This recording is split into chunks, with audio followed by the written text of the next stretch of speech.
श्रीमद् भागवत महापुराण का द्वितीय स्कंद का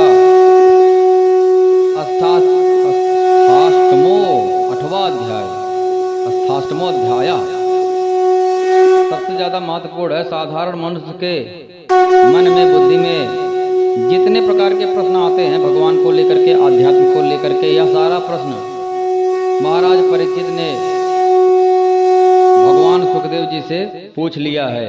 बहुत ही सुंदर अध्याय है यह कि ब्राह्मणा चोदितो ब्राह्मण गुणाख्यानो गुणस्य च यस्मै यस्मै यथा ग्राह नारदो देव दर्शना। मैं आपसे जानना चाहता हूं, परीक्षित भगवान कहते हैं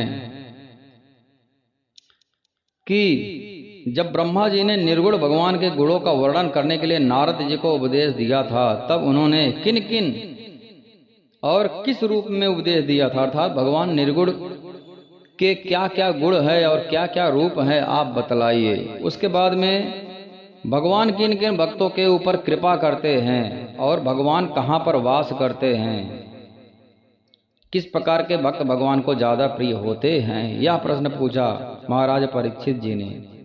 जब संपूर्ण सृष्टि का लय हो जाता है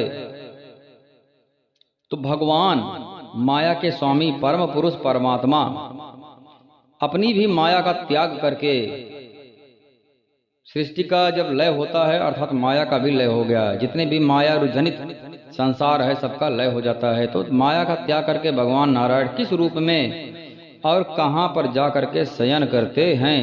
अजा सृजति भूतानि भूतात्मा यदनुग्रहात् दादृशे येन तद्रूपं नाभिपद्य समुद्भवा सा चापि यत्र पुरुषो विश्वविस्थिता युद्धवाप्यायाः मुक्तात्मायां माये सहसेते सर्वगृहाशया। कहाँ पर जा करके श्रवण करते हैं जब संपूर्ण सृष्टि का विनाश हो जाता है। उसके बाद भूत भविष्य और वर्तमान का काल का अनुमान किस प्रकार से किया जाता है, कैसे जाना जाता है भूत भविष्य वर्तमान। बहुत ही गूढ़ प्रश्न पूछा महाराज परीक्षित ने। देव मनुष्य आदि योनियां जो होती हैं, सत्व रज तम तीन गुण होते हैं। इन तीन गुणों के फलस्वरूप ही प्राप्त होते हैं सत्वरजतम देव योनि, मनुष्य योनि और राक्षस योनि। उनको चाहने वाले जीवों में से कौन कौन सा किस किस योनियों को प्राप्त करता है और किस किस प्रकार से कौन कौन कर्म स्वीकार करते हैं। पृथ्वी, पाताल, दिशा, आकार, आकाश, ग्रह, नक्षत्र, पर्वत, नदी, समुद्र, द्वीप और उनमें रहने वाले जीवों की उत्पत्ति कैसे होती है। भूपातालक कुव्योम ग्रह नक्षत्र भूभृताम सरित समुद्र द्वीपानाम संभवश्चैत दोक साम। यह सब कैसे इसका निर्माण होता है। पाताल दिशाओं का निर्माण कैसे होता है, आकाश का निर्माण कैसे होता है, ग्रह नक्षत्र कैसे बन जाते हैं, नदियां पर्वत कैसे बन जाती है, कृपा करके आप यह बताइए। ब्रह्मांड का परिमाण भीतर और बाहर दोनों प्रकार से बतलाइए। ब्रह्मांड कैसे बना है, ब्रह्मांड के अंदर क्या है, ब्रह्मांड के बाहर क्या है, यह बतलाइए। यह ऐसे सूक्ष्म प्रश्न है जो कि कभी कभी मनुष्य के मस्तिष्क में आ जाता है, इसलिए इसको पूरा सुनना चाहिए। यह बहुत ही उत्तम सत्संग जो बता रहे हैं, उत्तर दे रहे हैं भगवान श्री सुखदेव जी, सर्वथा सत्य परम परमात्मा भगवत प्राप्त संत उत्तर दे रहे हैं। इसलिए हम सबको यह बात जानना चाहिए कि सृष्टि कैसे बनी है, अंतरिक्ष कैसे बना, आकाश कैसे बना, दिशाएं कैसे बन गई, नक्षत्र और नदियां कैसे बन गई है, और ब्रह्मांड के अंदर क्या है, बाहर क्या है, और सत्व रज तम गुणों को ग्रहण करके यह जीव कैसे बन गए, मनुष्य, देव और राक्षस कैसे बन गए। यह प्रश्न सुन करके श्री सुखदेव जी बहुत ही प्रसन्न हो गए। आत्म माया मृते राजन परस्यानुभवात्मना न घटेतार्थ संबंध स्वप्न द्रष्टुरिवाचसा बहुरूप इवा भाति मायया बहुरूपया रममाणो गुणे स्वस्या ममाहमिति मान्यते। परीक्षित जी सुनो, जैसे स्वप्न में देखे जाने वाले पदार्थों के साथ उसे देखने वाला कोई संबंध नहीं रखता है। जैसे कोई भी प्राणी स्वप्न देखता है, हम स्वप्न देखते हैं, तो स्वप्न में हमने क्या देखा? बहुत सारे पुलिस है, बहुत सारे घोड़े हाथी है, पहाड़ है, हम उस पे घोड़े पे चढ़ के भाग रहे हैं, फिर चोरी करके भागने लगे, फिर उसके बाद में राजाओं के सैनिकों ने पकड़ लिया और पकड़ के जा करके राजा के सामने पेश कर दिया और राजा ने मृत्यु दंड सुना दिया। मानो इस प्रकार के कुछ स्वप्न देखे, परंतु अगर फांसी भी लग गया स्वप्न में तो हमारा कुछ उससे लेना देना नहीं, हमारा कुछ भी उससे संबंध नहीं होता है। परंतु जब तक हम स्वप्न देखते हैं तब तक ऐसा लगता है कि यही सत्य है।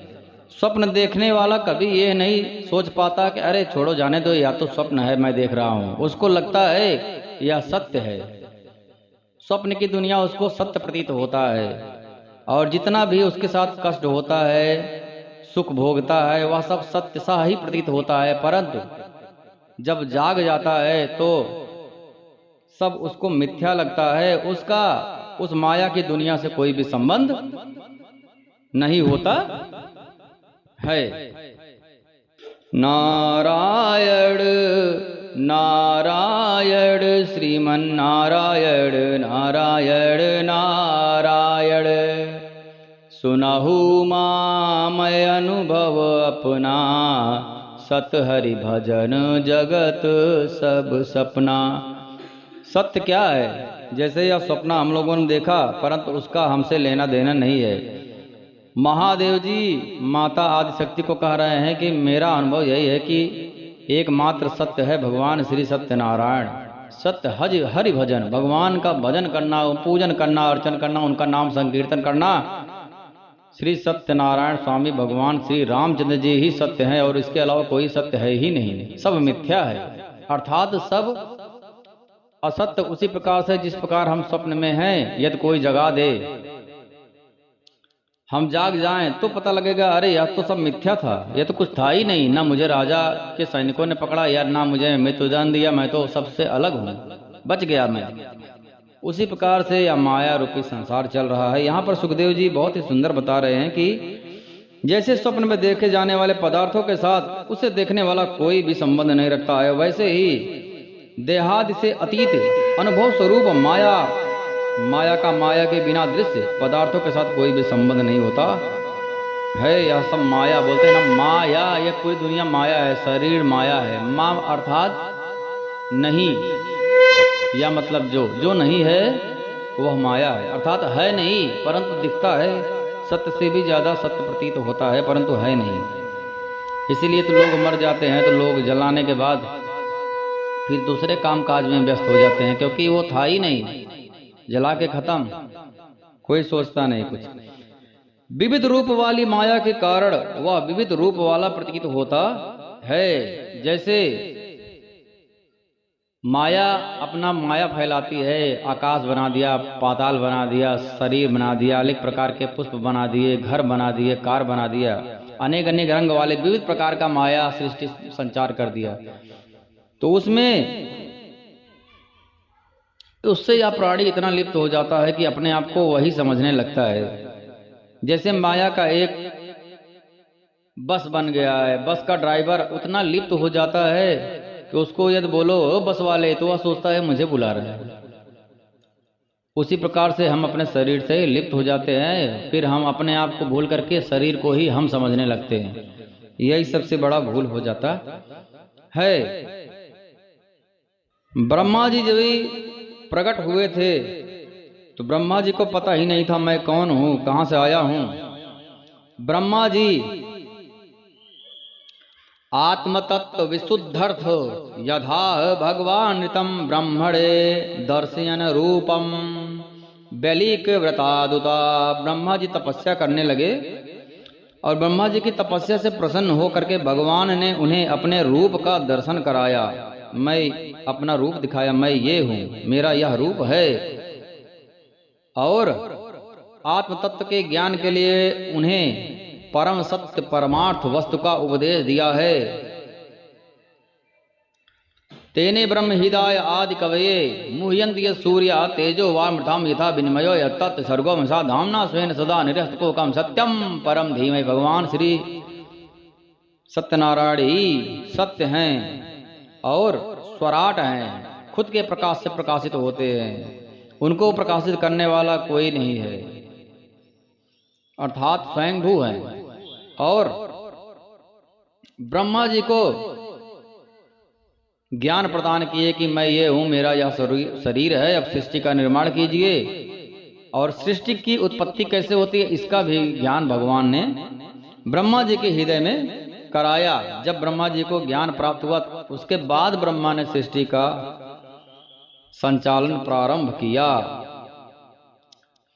तीनों लोक में परम गुरु आदि देव ब्रह्मा जी अपने जन्म स्थान कमल पर बैठ करके सृष्टि करने की इच्छा से विचार करने लगे, परंतु जिस ज्ञान दृष्टि से सृष्टि का निर्माण हो सकता था, जो सृष्टि व्यापार के लिए वांछनीय थी, आवश्यक थी, वह दृष्टि वही उन्हें प्राप्त नहीं थी, अर्थात उनको ज्ञान ही नहीं प्राप्त था। बाद में ब्रह्मा जी की तपस्या से प्रसन्न होकर के भगवान ने उनको ज्ञान प्रदान किया। जिस प्रकार से आकाश बिजली सहित बादलों से शोभायमान होता है, वैसे ही भगवान का लोक गोलोक धाम मनोहर कामनियों की कांति से युक्त महात्माओं के दिव्य तेजोमय विमानों से स्थान स्थान पर सुशोभित हो रहा था। सत्यलोक भगवान का है, वहां पर बहुत ही बड़े बड़े सिद्ध महात्माओं का तेज से वह लोक जगमगा रहा था। उस बैकुंठ धाम में लक्ष्मी जी सुंदर रूप धारण करके अपनी विविध विभूतियों के द्वारा भगवान के चरण कमलों की अनेकों प्रकार से सेवा कर रही थी। और कभी कभी जब वे झूले पर बैठ करके अपने प्रियतम भगवान की लीलाओं का गायन करने लगती, तब उनके सौंदर्य और सुरभि से उत्पन्न होकर के भौरे और लक्ष्मी जी का गुणगान करने लगते थे, अर्थात बहुत ही प्रेम में भक्ति में माहौल उत्पन्न हो जाता था। ब्रह्मा जी ने जब देखा बैकुंठ धाम, उस दिव्य लोकों में समस्त भक्तों के रक्षक लक्ष्मीपति, यज्ञपति एवं विश्वपति भगवान विराजमान है। सुनंद, नंद, प्रबल और अरहड़ आदि मुख्य मुख्य पार्षदगण उन प्रभु की सेवा कर रहे हैं। उनका मुखमंडल प्रसाद मधुर मुस्कान से युक्त होकर के आंखों में लाल लाल डोरियां और बड़े ही मोहक मनोरंजक चितचोर करने वाले चितवन, भगवान के सिर पर मुकुट और कानों में कुंडल, कंधे पर पीतांबर जगमगा रहा है। किरीटिनम कुंडलिम चतुर्भुजम पीतांबरम वक्षसि लक्षितम श्रिया, और पीतांबर जगमगा रहा है और वक्षस्थल पर सुनहरी रेखा के रूप में श्री लक्ष्मी जी विराजमान है। सुंदर चार भुजाएं हैं उनका, अर्थात यह सिद्ध हुआ कि भगवान निर्गुण निराकार भी हैं और उनका एक घर भी है, एक स्थान भी है, सगुण और साकार भी हैं। भक्तगण अपने निर्गुण भाव से भजते हैं तो उनको निर्गुण ब्रह्म की प्राप्ति होती है, सगुण भाव से भजते हैं तो उनको जाकी रही भावना जैसी प्रभु मूरत देखी तिन तैसी। भगवान को जो भाव से कोई भी भक्त भजता है, भगवान भी वही भाव से उस भक्त को भजते हैं और उसको उसी भाव से मनोकामना भी पूर्ण करते हैं। जैसे कोई उसको माता रूप में भज रहा है, कोई पिता रूप में भज रहा है, कोई पुत्र रूप में भज रहा है, कोई पत्नी रूप में भज रहा है, कोई सखा रूप में भज रहा है, परंतु भगवान को ही भजना आवश्यक है। कामम क्रोधम भयम लोभम, रावण ने अपने शत्रु के रूप में भजा, परंतु रावण को भी मुक्ति प्राप्त हुआ।